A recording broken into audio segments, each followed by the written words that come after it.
Everybody, welcome to Tuesday Mike Talk. Glad you guys are with me. Hope you're waking up like I am. Maybe it's nighttime and you're watching this. Maybe you're already awake, but I got to get going this morning. Hope you guys are well. So blessed by everything that God's doing in this ministry called Song and Sword. Go to songandsword.com. You can ask for prayer there. You can donate there. You can get information on all the upcoming stuff there. Things are going very fast, and so you need to sign up for our July 16th event if you want to come to that. I think almost half the tickets are gone for that. And so go there. You don't have to make a donation. You can just sign up for the event, or you can if you want to bless the congregation. Hey, listen, here's the thing I want to share with you. It's really, really cool. We took up $8,300 plus some change on Sunday, both online and at our live event. And so we said we're going to give 10%. We're just going to round that up and give $1,000 to the Bloomington Housing Authority. Watch for the shorts that we do this week, and you'll see me presenting that check to them. Excited to do that. Hey, I want to show you some stuff too. One of the families that has recently moved to town and knew of us before they came back from Dallas, the Milk Cranes, their kids drew these in the church service on Sunday. And then one of the daughters had painted this picture of God on one side in light and Satan on the other side in darkness. Listen, as the verse we're going to look at today, the children are what the kingdom's all about.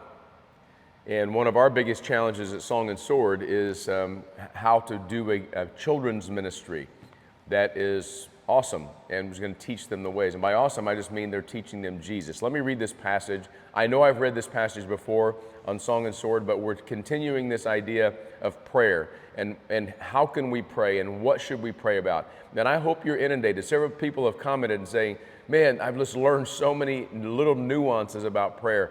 And that's what I want to give you again today, because I think this is super important. Matthew 19:13. Then children were brought to him that he may lay his hands on them and pray. The disciples rebuked the people, but Jesus said, let the little children come to me and do not hinder them, for to such belongs the kingdom of heaven. And he laid his hands on them and went away. Jesus laid his hands on the kids. He put his hands on the kid's head and prayed. Can you imagine if you were one of those kids that Jesus prayed for?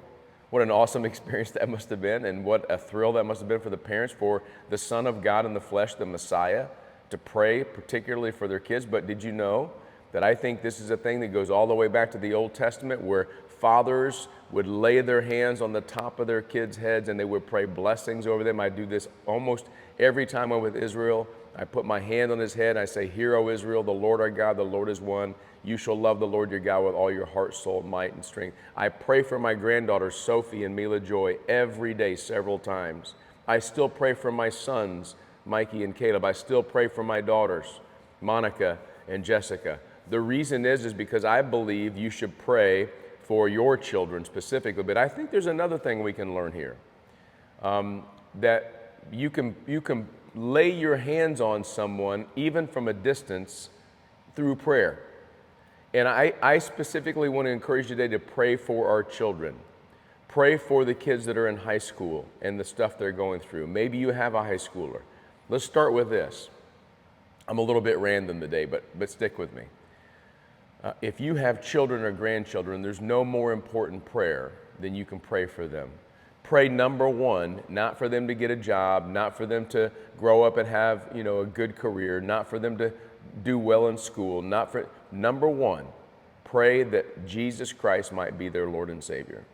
That's the best prayer you can pray. Lord, help my daughters, granddaughters, grandson grow up to love you and to be disciple followers of you. That's number one. Then you can pray all kinds of things. Lead them not into temptation.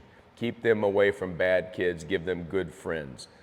God, would you help them discover who you've made them to be? Help them find who they are in you.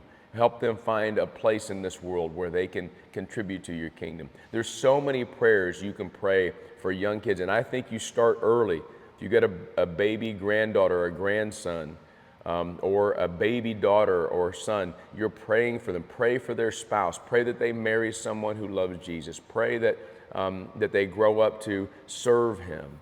Pray that if God's got a special calling on their life, they'll see it. And of course, God's got a special calling on everybody's life. This amazing moment where Jesus prayed for the children reminds me today that I need to pray for the children. Are there children in your life? Are there children in your life? Pray for them today. Jesus did. Jesus thought it was important. The disciples were bothered by the kids. But Jesus said, I'm willing to pray for them, and so should we. God bless you guys. We'll see you on Wednesday. Peace.